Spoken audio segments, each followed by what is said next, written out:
Welcome to the Salmon Runs YouTube. Enjoy the video.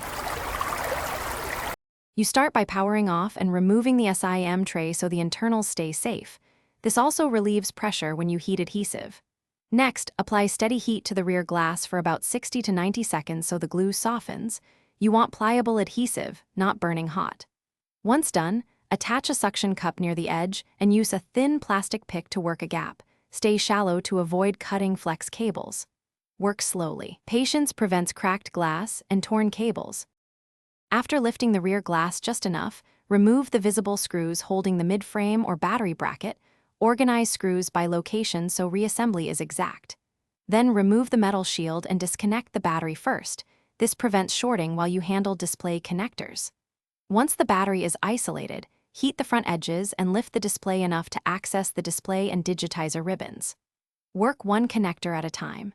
Release latches, lift ribbons straight up, and note bracket orientation so the new screen aligns perfectly. You now seat the new display ribbons into their sockets and lock each latch. Double-check each bracket and screw position as you go. Reconnect the battery and power on to verify touch, display, cameras, and sensors before sealing. This saves reopening later.